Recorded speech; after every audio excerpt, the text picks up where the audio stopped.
The city hummed with a sound entirely unfamiliar to Elena's ears. It was a different kind of busy than her beloved Chicago. Back home, the noise was a loud, brash symphony of car horns, shouted conversations, and the deep rumble of the L train. Here, the sound was like a constant low murmur, a stream of a language she couldn't yet understand, punctuated by the gentle swish of passing cars and the distant chime from a storefront. She felt the loneliness wrap around her shoulders like a thin, chilly blanket, even in the mild afternoon air. She had been in Seoul for 2 weeks, and the initial excitement of a new job, a new country, had faded into a stark reality of missed connections and quiet evenings in her small apartment. Everything was new, and while new was exciting, it was also incredibly isolating. Her feet seemed to carry her on their own, a homing instinct for a feeling of comfort. That's when she saw it tucked between a brightly lit cosmetics store and a restaurant with sizzling sounds emanating from within. A bookstore, but not just any bookstore. The window display was filled with familiar names. The title spelled out in the comforting curves of the English alphabet. The English Nook. The sign above the door read. It was a beacon. Pushing the door open, a little bell jingled softly overhead, and the smell of old paper and fresh coffee washed over her. It was a smell that knew no country. Smelled like home. The inside was cozy with shelves that reached high up to the ceiling and worn, comfortable armchairs tucked into corners. It was quiet, save for the soft turning of a page from an elderly man in one of the chairs. Elena wandered through the aisles, her fingers gently trailing along the spines of the books. She was looking for a specific one, her favorite romance novel she'd read a dozen times, the one she turned to when she needed to feel like a happy ending was possible. She found the section, her eyes scanning the titles, moving higher and higher. There it was on the very top shelf, just out of her comfortable reach. She stretched her arms, standing on her tiptoes, but her fingertips only brushed against the dusty bottom of the book's spine. A small sigh of frustration escaped her lips. It figured even the simple comfort of a familiar book was being kept from her. "Let me help you," a voice said, quiet and gentle from behind her right shoulder. She turned a little startled. Standing there was a young man. He had dark, kind eyes and hair that fell softly across his forehead. He wasn't overly tall, but he was certainly tall enough to solve her problem. He gave her a small, shy smile that made the corners of his eyes crinkle slightly. Without waiting for an answer, he easily reached up, his long fingers carefully plucking the very book she was reaching for from its high perch. He held it out to her. "Thank you," Elena said, her voice a bit breathless from the surprise. "My pride was taking a beating." He chuckled, a warm, pleasant sound. "This shelf is a pride eater for almost everyone. I think the owner does it on purpose." He glanced at the book's cover. "This is a good one, a classic. You've read it?" Elena asked, surprised. She took the book, their fingers brushing for a fleeting second. "A long time ago," he said. "My name is Minjun. I'm Elena." They stood there for a moment in a slightly awkward but not unpleasant silence. Minjun shifted his weight. "Are you new to the city? I haven't seen you in here before. I just moved from Chicago for work. I teach English." Elena found the words tumbling out more easily than they had with anyone else in weeks. "This place, it's the first thing that's felt normal." Minjun's face lit up with understanding. "I know that feeling.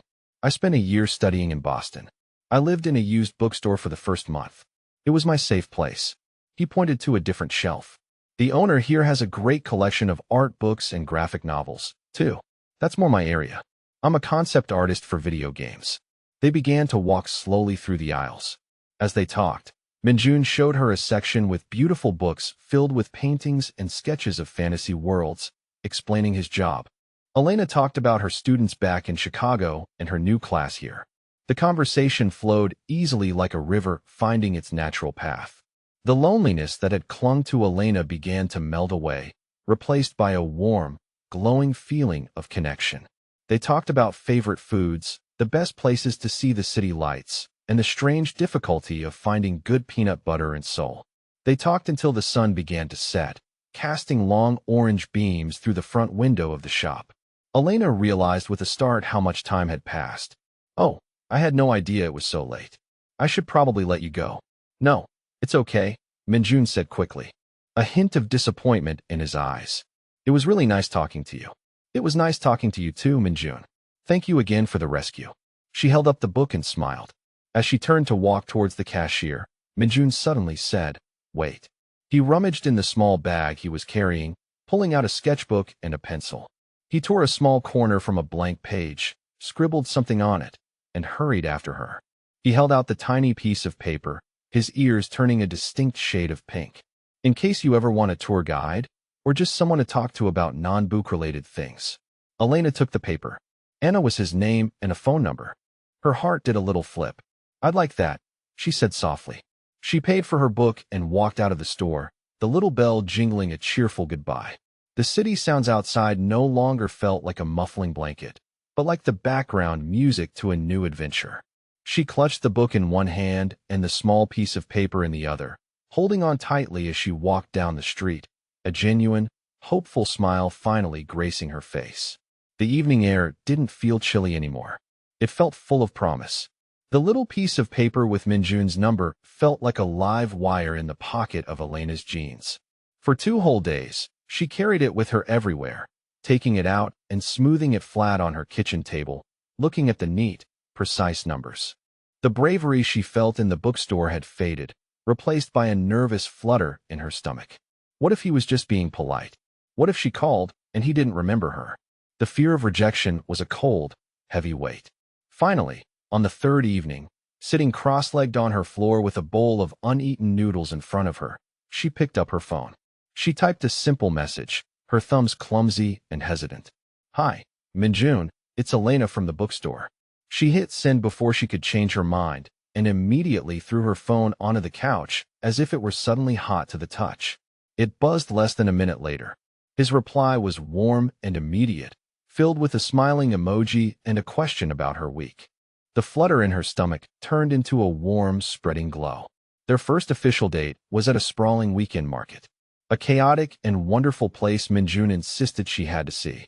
He was a perfect guide, patient and knowledgeable, pointing out things she would have never noticed on her own.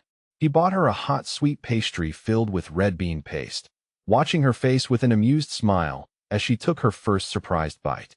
"It's not a Chicago deep dish pizza," he said with a laugh, "but it's a good start." They walked for hours past stalls selling everything from live octopus to handmade pottery. The noise of the crowd, a comfortable buffer that made talking easy. Elena found herself laughing more than she had in months, the sound feeling foreign and wonderful in her own ears. Minjun was different away from the quiet of the bookstore. He was funnier, more animated, his eyes lighting up when he explained the history behind a certain food or the meaning of a traditional craft. When he casually took her hand to guide her through a particularly dense crowd, his palm was warm and sure, and he didn't let go even once they were through. Elena felt a jolt, a simple electric connection that started in her hand and traveled all the way up her arm, settling deep in her chest.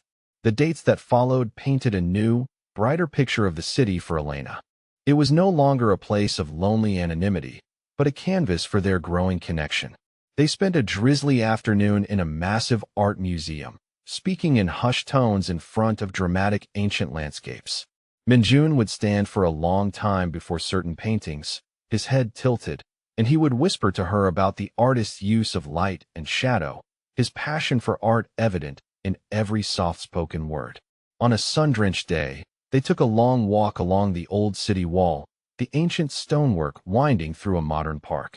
They found a quiet bench overlooking the sprawling metropolis below, the cityscape, a jagged, beautiful silhouette against the setting sun. It was there in the quiet golden light of the evening that the conversation turned inward, shedding its light, easy skin. Minjun talked about the pressure he felt from his family, their quiet expectations for his life, their subtle disappointment that his career in games wasn't something more traditional, like being a doctor or an engineer. He spoke of his own fears of not being good enough, of his art one day failing him. It was a vulnerability Elena hadn't seen in him before, and it made her feel trusted. The city lights began to twinkle on below them, one by one, like stars coming out to listen. Emboldened by his honesty, Elena took a deep, shaky breath. The hum of the city seemed to fade into a distant whisper. I've never done this before," she said, her voice barely above a murmur. She didn't look at him, instead focusing on a single bright light far off in the distance. I mean, I've dated a little, but I've never been in love. Not even close. The whole idea of it kind of terrifies me. It was a vulnerability Elena hadn't seen in him before, and it made her feel trusted. The city lights began to twinkle on below them, one by one, like stars coming out to listen. Emboldened by his honesty, Elena took a deep, shaky breath. The hum of the city seemed to fade into a distant whisper. I've never done this before, she said, her voice barely above a murmur. She didn't look at him, instead focusing on a single bright light far off in the distance. I mean, I've dated a little, but I've never been in love. Not even close. The whole idea of it kind of terrifies me. She finally chanced to glance at him, expecting to see pity or worse, amusement, but his face was soft, his expression completely serious and attentive. I'm always so scared of getting it wrong, she continued, her words tumbling out now. Of getting my heart completely broken. Minjun was silent for a long moment, simply looking at her. He then slowly reached over and took her hand, lacing his fingers through hers. His touch was grounding. Elena, he said, his voice firm and gentle all at once. Your heart is safe with me. We can go as slow as you need. There is no wrong way to do this. Every single step with you, whether it's just holding your hand like this or getting to hear you laugh, feels special to me. The words were so simple, so direct, and they washed over Elena, dissolving the cold knot of fear that had lived inside her for so long. No one had ever said anything like that to her. He wasn't promising her a fairy tale. He was promising her patience. He was promising her safety. It was the most romantic thing she had ever heard. A new layer of comfort settled over them after that night. The touches became more frequent, more intentional. A hug when they greeted each other lasted a few seconds longer, becoming a true embrace where she could rest her head against his shoulder and feel the solid, steady beat of his heart. A goodbye kiss on the cheek one evening, soft and fleeting, made her skin tingle for hours afterward. The air between them seemed to crackle with a new acknowledged energy, a silent conversation of wanting and waiting. The shift culminated on a Friday night at his apartment. It was the first time she had seen where he lived. It was surprisingly tidy, dominated by a large desk with 2 computer monitors covered in breathtaking digital landscapes and sketches of fantasy characters. The rest of the space was filled with books, plants, and the comfortable clutter of a life lived creatively. They ordered food, and it arrived in a multitude of small boxes and containers, covering his low coffee table in a feast of colors and smells. They ate sitting on cushions on the floor, talking and laughing, their knees touching. After they finished, Minjun put on some soft instrumental music and they cleaned up together, moving around his small kitchen in an easy, synchronized dance. Later, they sat on his couch side by side, looking through one of his physical sketchbooks.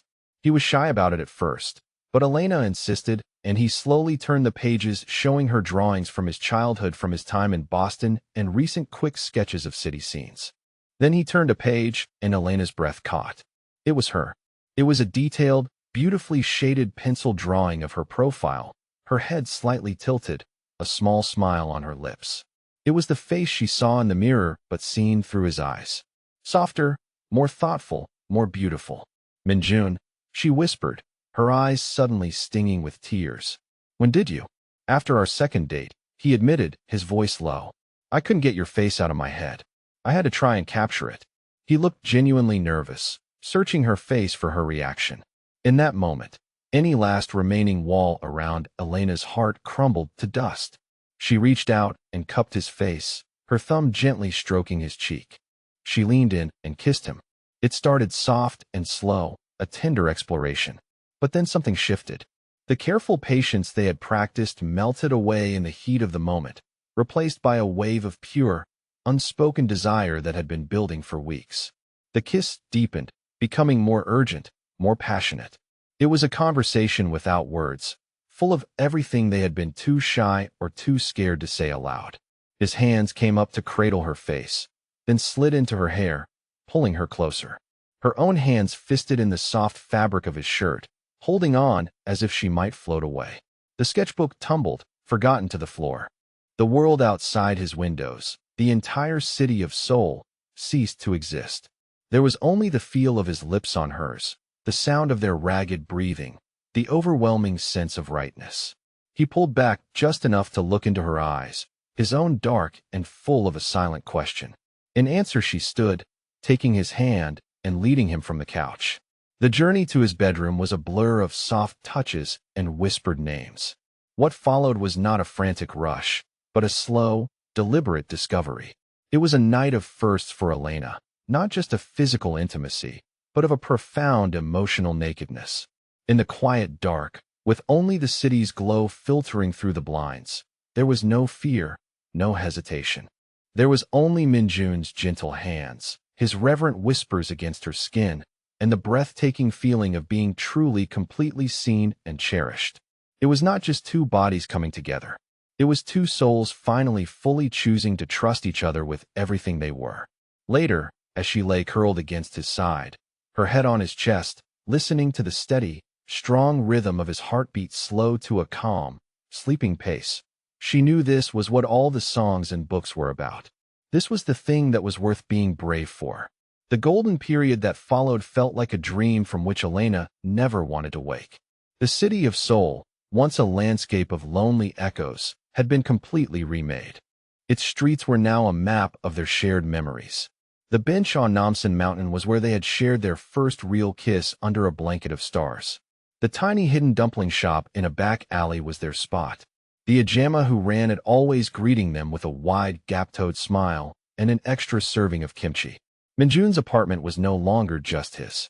It was theirs, a sanctuary filled with the mingled scents of his charcoal pencils and her favorite vanilla-scented candle. They had built a beautiful, bustling life in the heart of South Korea. A life woven together from shared meals, late-night conversations, and the deep abiding peace that comes from being wholly known and accepted by another person. Elena's one-year teaching contract, which had once seemed like an eternity, now felt like a sand timer draining with alarming speed. The future, which had been a hazy, distant concept, began to sharpen into a pressing, unavoidable reality. The email arrived on a Tuesday morning, stark and official in her inbox. It was the offer from a prestigious private school in Chicago, the kind of opportunity she had worked towards for years. It was a fantastic position with a salary and benefits that were undeniably a step up in her career. It was everything she had thought she wanted before she had known what it was like to have her hand held by Minjun on a crowded subway, or to wake up to the sound of his soft breathing beside her. The excitement that should have bubbled up at the sight of the offer letter was immediately doused by a cold, leaden dread that settled in the pit of her stomach. That evening, she showed Minjun the email on her laptop screen, her hands trembling slightly. The silence in the room after he finished reading was thick and heavy, broken only by the distant hum of city traffic. Minjun's face, usually so open and expressive, became a careful, neutral mask as he processed the words.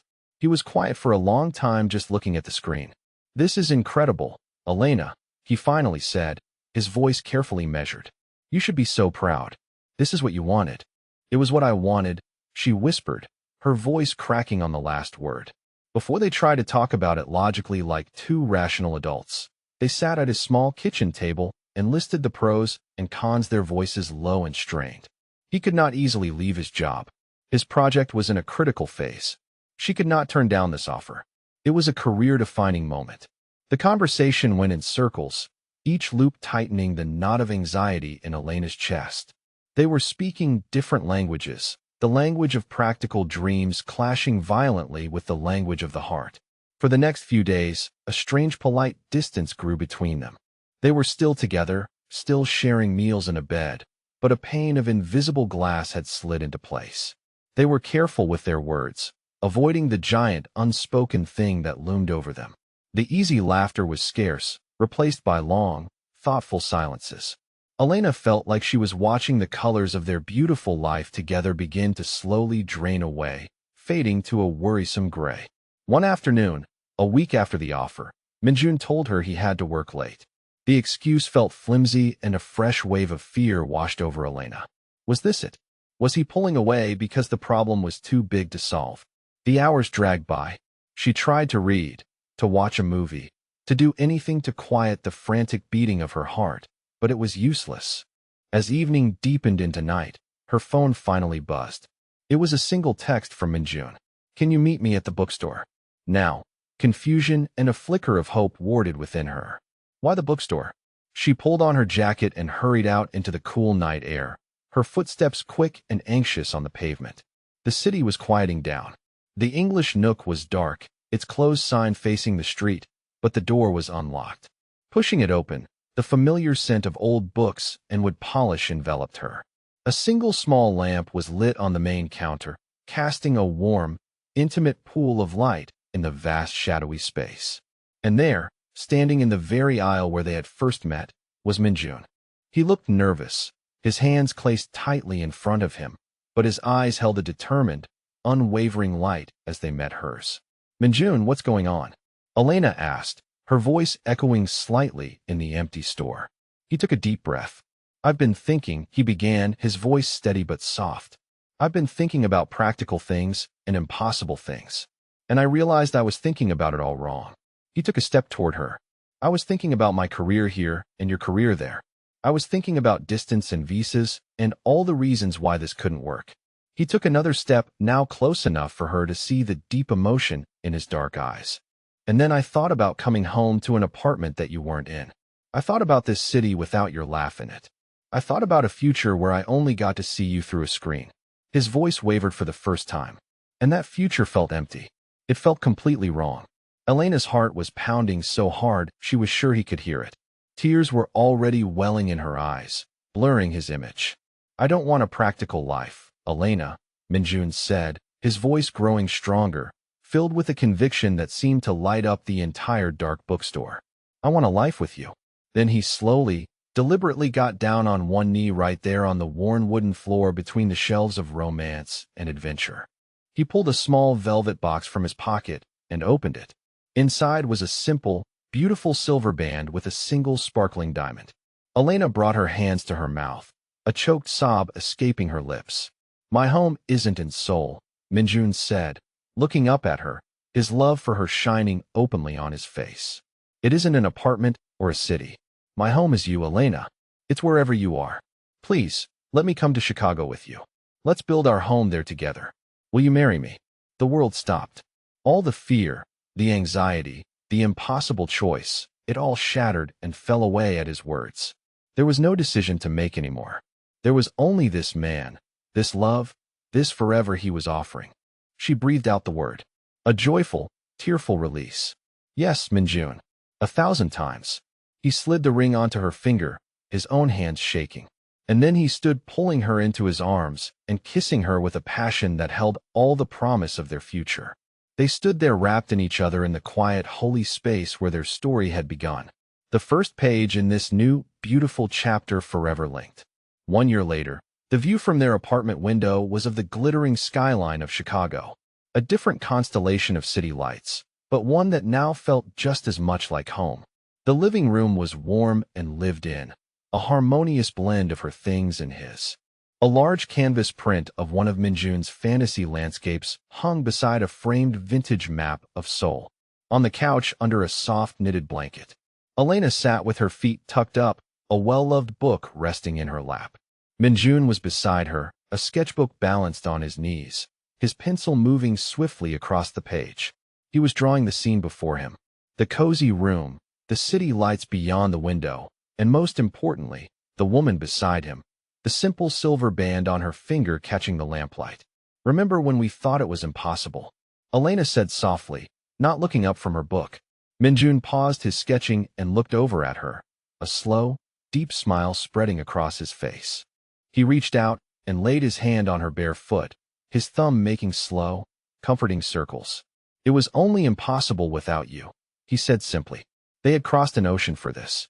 They had built a new life from the ground up, facing the challenges of a new country together. Their love the one constant, unshakable foundation. It had not been a fairy tale. It had been better. It had been real. It was in the way he made her coffee every morning just how she liked it, and the way she knew just when he needed a quiet walk to clear his head. It was in the way they still talked for hours, their dreams and fears now completely intertwined.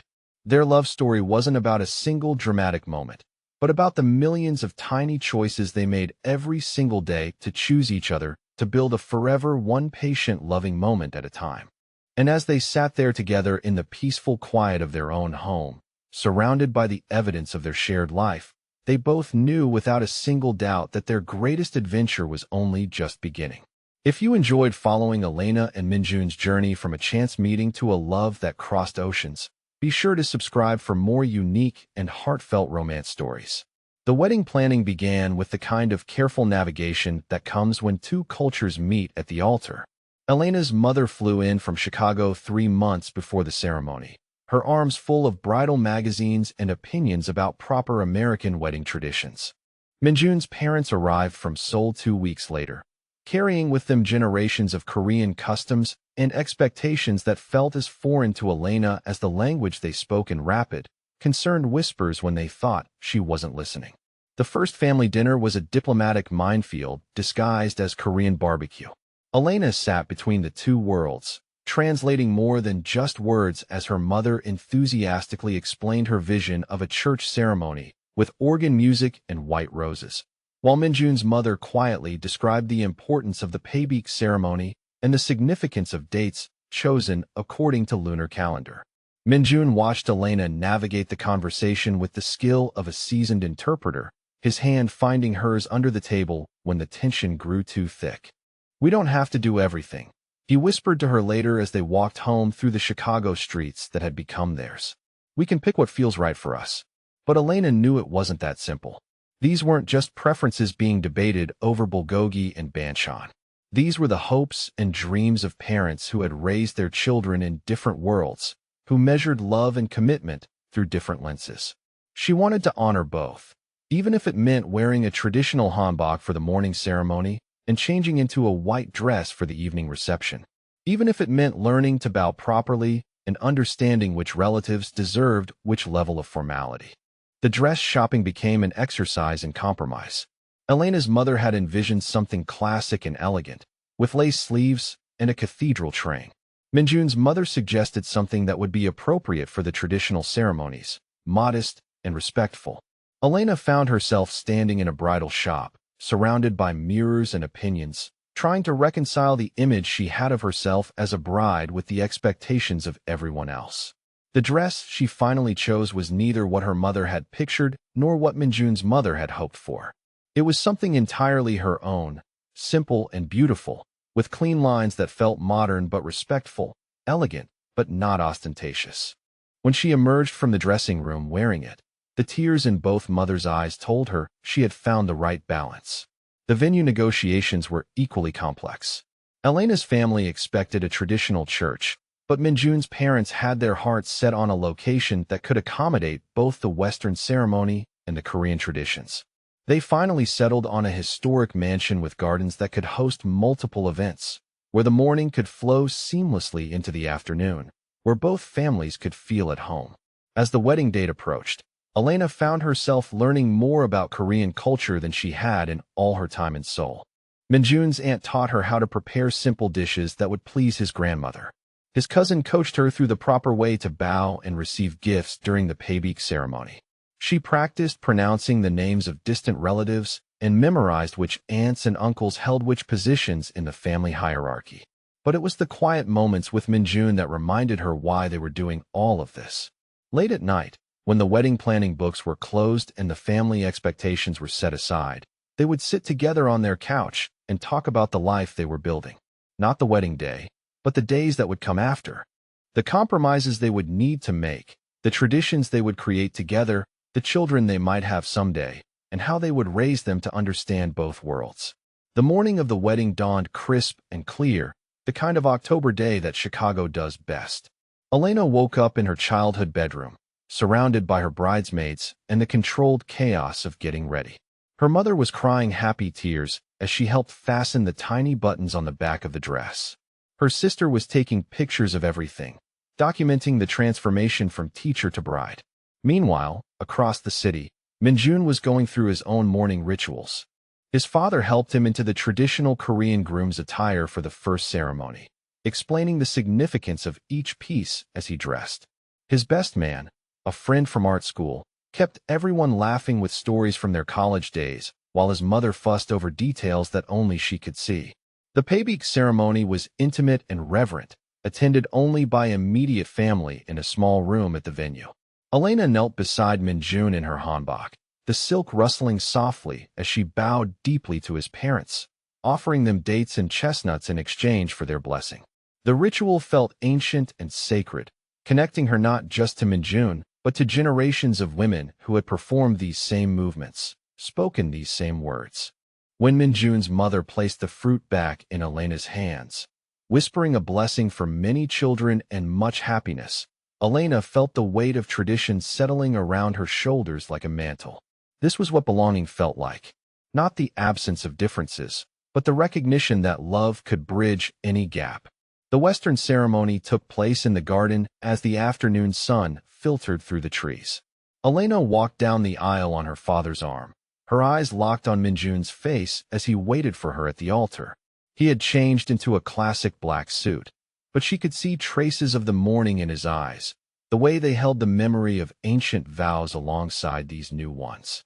When they exchanged rings, Elena felt the weight of the promise they were making, not just to love each other, but to build a life that honored both their histories while creating something entirely new. The reception was a celebration that spanned cultures and languages. Elena's college friends mixed with Minjun's art school colleagues. Her elderly aunts compared notes with his traditional Korean relatives about proper ways to cook rice. The DJs seamlessly transitioned from American pop songs to K-pop hits, and everyone danced regardless of whether they understood the words. When Elena threw her bouquet, it was caught by her youngest cousin, a girl who had spent the day fascinated by the Korean ceremonies and asking endless questions about Seoul. When Minjun and Elena finally cut the cake, it was a beautiful creation that reflected their journey, with layers representing both cultures, topped with two small figures that looked like them, holding hands on a tiny bridge that spanned the space between two continents. As the evening wound down and the last guests headed home, Elena and Minjun found themselves alone in the bridal suite, still wearing their wedding clothes, but finally free from the performance of being bride and groom. They sat on the floor in their fancy attire, sharing leftover cake and talking about the day. It was perfect, Elena said, leaning against his shoulder. Even the parts that were terrifying. Minjun laughed, pulling her closer. Especially the parts that were terrifying. They were quiet for a moment, letting the magnitude of what they had just done settle around them. Married, husband and wife, partners in the truest sense, ready to face whatever came next, together. The first months of marriage brought adjustments that no one had prepared them for. Not the big things, those had been discussed and planned for, but the tiny daily negotiations that make up a shared life. How long to let dirty dishes sit in the sink? Whether to watch Korean dramas or American sitcoms after dinner. Whose turn it was to call parents and relay all the small news that families need to hear. Elena threw herself into her new job at the prestigious private school with the enthusiasm of someone who finally felt like she was building something lasting. The pay was better than anything she had hoped for, and the resources were incredible. She had her own classroom filled with books and technology, small class sizes that allowed her to really know each student. It was everything she had dreamed of professionally. Minjun faced a steeper learning curve. His artistic talent was undeniable, but breaking into the American gaming industry meant starting over in many ways. The connections he had built in Seoul meant nothing here. The style of games that were popular in Korea didn't always translate to American markets. He spent long hours working freelance projects while applying for permanent positions, his confidence taking small hits with each polite rejection letter. Elena would find him at his desk late at night, hunched over his computer, working on yet another portfolio piece. She learned to recognize the signs of his frustration, the way his shoulders would tense when a project wasn't going the way he envisioned. She became expert at brewing the exact type of tea that would relax him, at knowing when to offer advice, and when to simply sit quietly beside him while he worked. Their first real fight came 4 months after the wedding, on a Thursday night when everything seemed to go wrong at once. Elena had spent the day dealing with a difficult parent who questioned her teaching methods. Minjun had received another rejection, this one from a company he had really hoped to join. The apartment felt too small, their individual frustrations bouncing off each other and amplifying. It started with something ridiculous, an argument about whose turn it was to buy groceries that escalated into deeper frustrations about money and career pressure and the fact that Minjun still felt like a stranger in his own city. Elena found herself saying things she didn't mean, about how she had given up her life and soul for his dreams. Minjun responded with equal hurt, pointing out that he was the one who had left everything behind, who was struggling to find his place in her world. They ended up on opposite sides of their small living room, both crying and angry and scared that maybe they had made a terrible mistake. It was Elena who broke first, crossing the room to wrap her arms around him, both of them apologizing through their tears. "We're going to mess this up sometimes," she said into his shoulder. "That doesn't mean we stop trying." The making up was sweet and thorough and reminded them both why they had chosen each other. They talked until dawn about fears they hadn't admitted and hopes they hadn't dared to voice. They made new rules for fighting fair and old promises about never going to bed angry. The breakthrough came 6 months later, when Minjun's freelance work caught the attention of a small but prestigious gaming company in downtown Chicago. They needed someone who could bring a fresh perspective to their character design, someone who understood both Eastern and Western aesthetic sensibilities. The interview was conducted in English, but Minjun's portfolio spoke for itself. When he called Elena from the lobby of the building to tell her he had gotten the job, she could hear the joy and relief in his voice even through the phone. That night, they celebrated with dinner at their favorite Korean restaurant, the same place where they had navigated their first cultural crisis during wedding planning. The owner, who had watched their relationship develop over months of regular visits, sent over a complimentary bottle of soju and a small speech about the importance of building bridges between worlds. Elena's career continued to flourish as well. Her innovative teaching methods caught the attention of the school administration, and she was asked to present at conferences about multicultural education. She found herself drawing on her experiences in Seoul, her relationship with Minjun, and her growing understanding of what it meant to live between cultures. The presentations were well received, and she began to build a reputation as someone who could help students and teachers navigate an increasingly connected world. The question of children came up naturally, the way it does for couples who have built a solid foundation and are ready to expand it. They had talked about it in abstract terms before, but as their second anniversary approached, the conversation became more concrete. How many children did they want? When would be the right time? How would they raise kids who could understand and appreciate both their backgrounds? Elena worried about the practical things. Their apartment was cozy for 2 people, but would be cramped with children. Her career was just hitting its stride, and she knew that taking time off would mean losing momentum. Minjun's job was stable now, but they weren't wealthy, and children were expensive. Minjun worried about different things. He thought about his own childhood, the pressure he had felt to succeed in ways his parents valued. He wondered how they would help their children navigate being Korean American in a world that often demanded they choose sides. He wanted them to be proud of both heritages, to speak both languages, to feel at home in both cultures. The decision, when it came, felt natural and right. Elena discovered she was pregnant on a snowy December morning, 3 weeks before their second wedding anniversary. She had suspected for a few days, but had waited to take the test until Minjun left for work, wanting to be certain before she shared the news. The 2 pink lines appeared quickly, clear and unmistakable. She sat on their bathroom floor for 10 minutes, just looking at the test and letting the reality wash over her. They were going to be parents. She was going to be a mother. Minjun was going to be a father. When Minjun came home that evening, Elena had prepared his favorite dinner and set candles on their small dining table. She waited until they had finished eating before she pulled out a small wrapped box and placed it beside his plate. "Early anniversary present," she said, her voice carefully casual.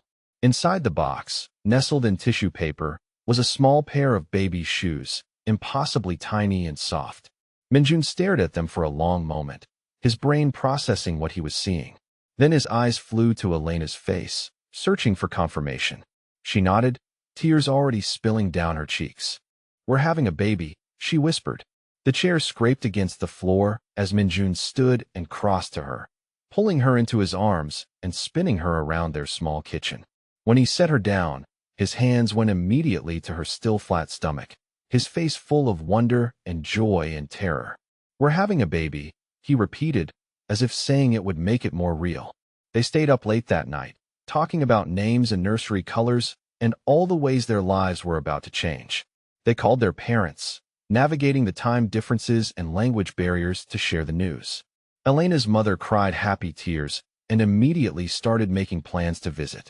Minjun's parents spoke rapidly in Korean, their excitement clear even through the phone's poor connection. The pregnancy progressed smoothly, each month bringing new developments and deeper preparations. Elena's belly grew steadily, a visible reminder of the life they were creating together. Minjun became obsessively protective, researching everything from prenatal vitamins to car seat safety ratings.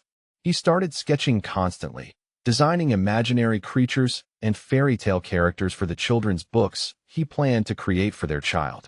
Elena documented everything, taking weekly photos and keeping a journal that she planned to give to their child someday. She read parenting books in both English and Korean, wanting to understand how children develop language skills when raised with multiple languages from birth. They took childbirth classes with other couples, learning breathing techniques and practicing positions that would help during labor. The nursery took months to complete, not because of any lack of enthusiasm, but because they couldn't agree on how to decorate it. Elena wanted something calm and soothing. Minjun wanted to paint murals of fantasy worlds. They compromised with soft colors and beautiful artwork that would grow with their child, pieces that were sophisticated enough for adult appreciation but whimsical enough to spark a young imagination. As Elena's due date approached, they found themselves having conversations they had never anticipated. What lullabies would they sing? Korean ones that Minjun remembered from his childhood, or American songs that Elena had grown up with? What holidays would they celebrate, and how? How would they explain to their child why some grandparents lived far away and spoke a different language? These weren't problems to be solved, but traditions to be created. Elena went into labor on a Tuesday morning in early September, 3 days before her due date. The contractions started slowly, just an uncomfortable tightening that she initially dismissed as false labor. But they grew stronger and more regular, until there was no denying what was happening. Minjun transformed into a man of action, grabbing the hospital bag they had packed weeks earlier and timing contractions with the stopwatch app on his phone. The drive to the hospital was surreal, everything moving quickly and slowly at the same time. Elena breathed through each wave of pain, while Minjun navigated traffic and called their parents to let them know it was time. Labor lasted 14 hours, long enough for both their mothers to catch flights and arrive at the hospital. Elena's mother brought homemade cookies and nervous energy. Minjun's mother brought traditional seaweed soup and generations of wisdom about childbirth. Between contractions, Elena found herself laughing at the surreal nature of the situation, her two mothers-in-law bonding over their shared anxiety while speaking different languages. Minjun never left her side, holding her hand through each contraction and whispering encouragement in both English and Korean. When their daughter finally arrived, screaming and perfect and impossibly small, the room filled with tears and laughter and the kind of overwhelming love that changes people forever.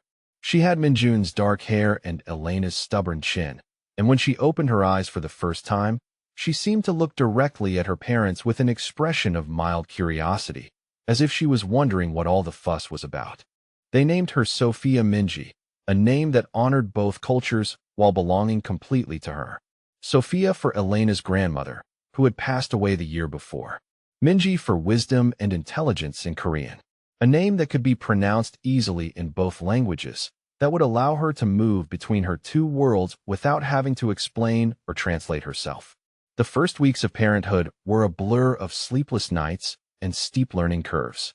Elena had read about the exhaustion, but nothing had prepared her for the bone-deep tiredness that came with caring for a newborn. Minjun threw himself into fatherhood with the same intensity he brought to his art, researching everything from diaper-changing techniques to sleep schedules.